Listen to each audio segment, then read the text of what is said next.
So, hello everyone, welcome back to the lecture series of fluid mechanics. This is lecture number 35 of the fluid mechanics video lecture series, and in this lecture we are going to start a new chapter of the unit first, and that is buoyancy and flotation.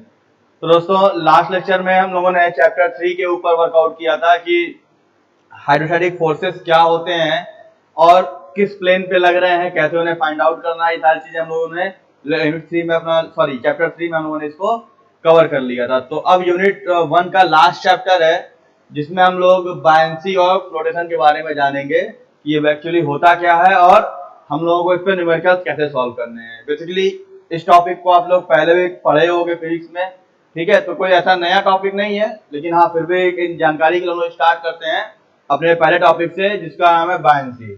ठीक है, तो buoyancy से अगर मैं आपसे सीधे पूछूं कि बायंसी होता क्या, सिंपल एक क्वेश्चन मार्क लगाया जाए कि what do mean by buoyancy, तो आप क्या समझ सकते हो बायंसी से, या आपका मतलब क्या निकल के आ रहा है, या आप क्या बता सकते हो उससे। देखिए, अगर हम लोग ऐसे कहते हैं सिंपल लैंग्वेज में, तो buoyancy is an upward flow applied by the fluid when a body immerse in that fluid। मतलब सिंपल लैंग्वेज में कह सकते हैं कि बायंसी, या कह सकते हो कि सिंपल एक ऐसा फोर्स है जिसको हम लोग कहते हैं बाइंड फोर्स। तो एक अपवर्ड फोर्स है जो किसी बॉडी के ऊपर लगता है, कब, जब हम उस बॉडी को किसी फ्लूइड में इमर्ज करते हैं। जैसे कोई लकड़ी का एक ब्लॉक है या लॉग है, उसको हम लोग पानी में रखेंगे तो उस ब्लॉक के ऊपर पानी के द्वारा एक अपवर्ड फोर्स लगता है जिसकी वजह से वो ब्लॉक उस पर रुका रहता है। ठीक है, मतलब वो उस पर डूबता नहीं है। ठीक है, that is called as buoyancy, simple language अगर कहो तो।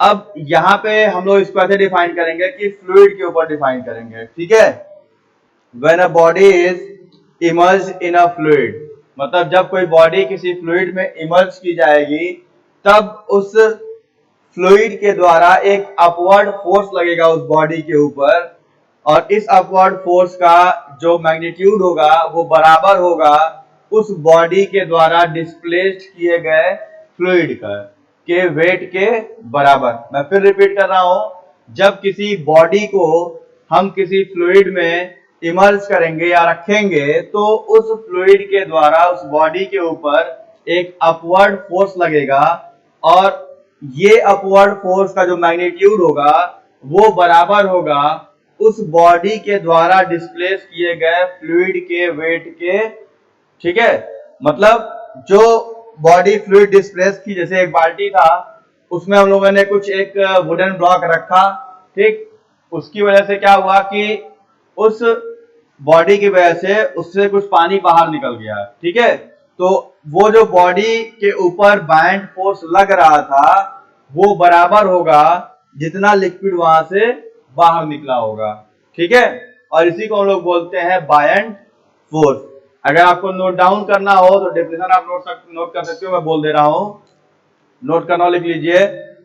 when a body is when a body is immersed in a fluid when a body is immersed in a fluid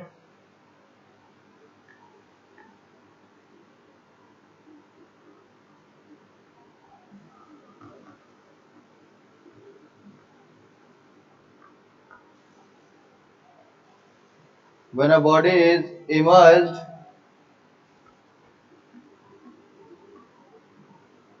in a fluid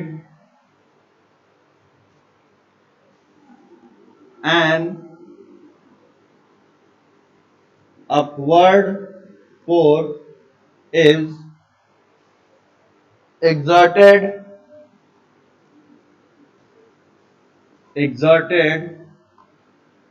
by the fluid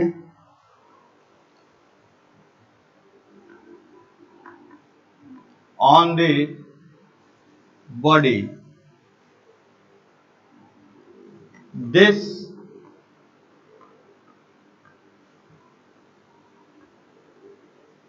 upward force is equal to the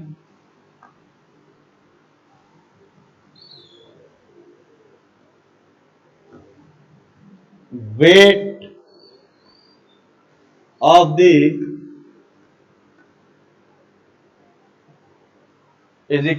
weight of the displaced fluid by the body.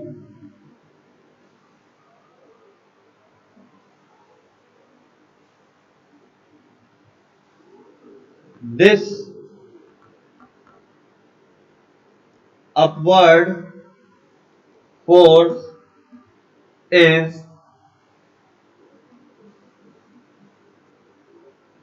known as buoyant force,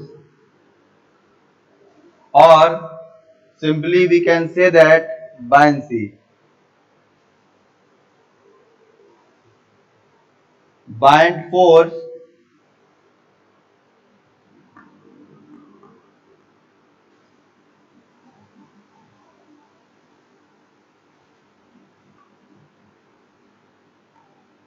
और buoyancy.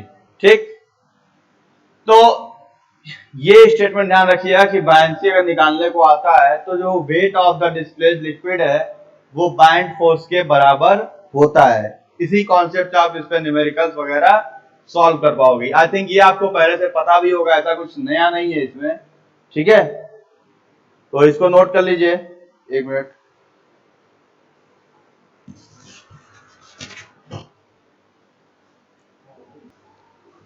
ठीक है, तो ये हो गया buoyancy का definition. ठीक है, बायंसी का डेफिनेशन हो गया। अब इसमें एक और टॉपिक है जो आपको न्यूमेरिकल से जानना है, कुछ नया नहीं है, ये सब आप जान रहे होगे। एक टॉपिक है इसमें centre of buoyancy. Centre of buoyancy मतलब ये जो बायंट फोर्स लग रहा है ये लगेगा कहां पे, उसका सेंटर निकालना हमको। ठीक है, ये भी आपको पता होगा पहले से। जैसे भाई ये पता है कि बॉडी पानी में रखा गया तो एक अपवर्ड फोर्स लगेगा, पानी या फ्लूइड कोई भी बात कह लो। ठीक है, तो उसको हम लोग बोलते हैं, कह सकते हो सिंपल बायंसी। एक चीज ध्यान दीजिएगा कि फ्लूइड में इसलिए कह रहा हूं क्योंकि बायंट फोर्स फ्लूइड के द्वारा लगता है, जरूरी नहीं कि लिक्विड रहे, मतलब एयर भी हो सकता है, वाटर भी हो सकता है, पेट्रोल भी हो सकता है, कोई भी गैस हो सकती है। ठीक है, अब यहाँ कंडीशन क्या होनी चाहिए कि उस बॉडी की डेंसिटी उस जिस फ्लूइड में रख रहा है उससे कम हो या उसके बराबर हो। ठीक है, मतलब यहाँ पे कंडीशन क्या है आपका, डेंसिटी ऑफ बॉडी ये less than equal to density of fluid, मतलब जिस फ्लूइड में इसको इमर्ज करना है उस फ्लूइड से कम डेंसर होना चाहिए, तभी ये बायंसी वगैरह ऐड करेंगे। जैसे मान लो अब एक लोहे का बट्टा है, कोई एक लोहे का क्यूब है, उसको पानी में रखोगे तो बायंट फोर्स नहीं लगेगा क्योंकि वो तुरंत डूब जाएगा नीचे की ओर। ठीक है, लेकिन लकड़ी का कोई एक प्लेट रहेगा या लकड़ी का लट्ठा रहेगा तो वो उसमें आप कहते हो कि फ्लोट करेगा क्योंकि उसमें बायंट फोर्स नीचे से लग रहा होगा। सेम ऐसे ही अब वो देखो वुडन ब्लॉक है, उसको जब एयर में रखोगे तो एयर की डेंसिटी बहुत कम है उस वुडन ब्लॉक की डेंसिटी के कंपैरेटिव में, इसलिए वुडन ब्लॉक वहां पे नीचे आ जाएगा। लेकिन बैलून देखते हो ना, बैलून एयर में उड़ता रहता है, उसका मतलब क्या है कि बैलून की जो डेंसिटी है वो उस एयर की डेंसिटी से कम है, तो उस पर भी बायंट फोर्स लगता है तभी वो उड़ता रहता है। अगर बायंट फोर्स ना लगे एयर की तरह तो बैलून भी नीचे आ जाएगा। ठीक है, जैसे भाई आप इस चौक को मैं छोड़ू नीचे आ जाए, क्यों? क्योंकि इस चौक की डेंसिटी एयर की डेंसिटी से ज्यादा है, अगर कम होती तो यह फ्लोट करता है एयर में। ठीक है, तो कहने का मतलब ये है कि बायंसी फ्लूइड के द्वारा लगता है। ठीक है, चाहे वो लिक्विड हो या गैस हो, ये मैटर नहीं करता। मैटर क्या करता है कि density of body density of fluid से कम होनी चाहिए। ठीक, ये बात आप नोट कर लीजिएगा। सेकंड क्या था, सेंटर ऑफ बायंसी। तो ये जो बायंट फोर्स लग रहा है इसका सेंटर क्या निकलेगा, तो उसका सिंपल लैंग्वेज में कि इसको लिख सकते हो, it is centre of gravity of the displaced fluid, of the displaced fluid. मतलब क्या हुआ इसका सिंपल कि जैसे देखो ये एक बॉडी था, ठीक है, इस बॉडी की पूरी हाइट मान लेते हैं कैपिटल डी थी, ठीक। इसको पानी में रखा गया है इस हाइट तक। अभी इसका सेंटर ऑफ ग्रेविटी क्या होगा इस बॉडी का, अगर ऐसे निकालो तो इस बॉडी का सेंटर ऑफ ग्रेविटी हो जाएगा अभी के लिए d/2 होगा, ठीक। इसके बाद अगर इसको सबमर्ज कर दिए, अब इसकी ये वाली हाइट हो गई h। तो अगर अब हम इसको रेक्टेंगल देखते हैं, ये वाला एक रेक्टेंगल देखा जाए अगर हम लोग यहाँ पे, अब अगर ये रेक्टेंगल देखते हैं हम लोग जितना डूबा हुआ हिस्सा है, तो इस हिस्से का जो CG होगा ये यहाँ कहीं आएगा, जो कि आएगा कहाँ पे, h/2 पे। आई बात समझ में? मतलब देखो पूरे बॉडी का सेंट्रॉइड कहाँ आएगा, d/2, जिसको हम लोग g लिखते हैं, ठीक। और फिर जो डूबा हुआ हिस्सा यानी इतना, अब कहा ना लिक्विड डिस्प्लेस, तो यानी ये हिस्सा जो था ये लिक्विड डिस्प्लेस कर दिया होगा बाहर कहीं, मतलब इतना फ्लूइड डिस्प्लेस हो गया होगा, ठीक है।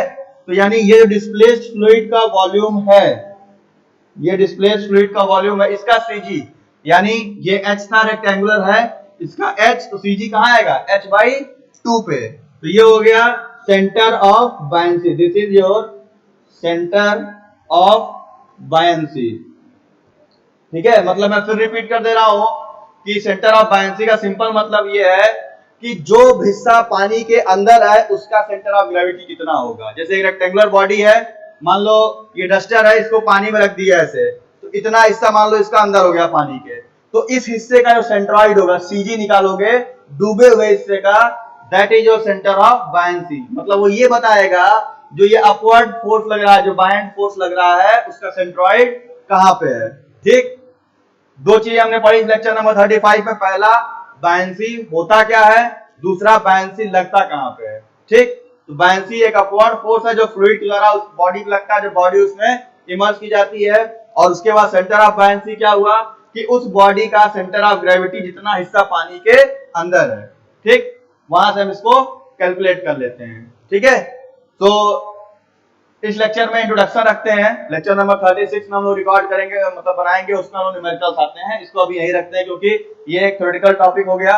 लेक्चर नंबर 36 हम न्यूमेरिकल रखेंगे इसी टॉपिक के ऊपर। So thank you very much for watching, see you in the next lecture. ये 1 मिनट में छोड़ दे रहा हूँ, नोट करना हो नोट कर लो, फिर ये बंद कर दिया जाएगा अभी, ठीक है। सो thank you very much, 1 minute में छोड़ दिया हूँ, उसको नोट कर लीजिए आप लोग।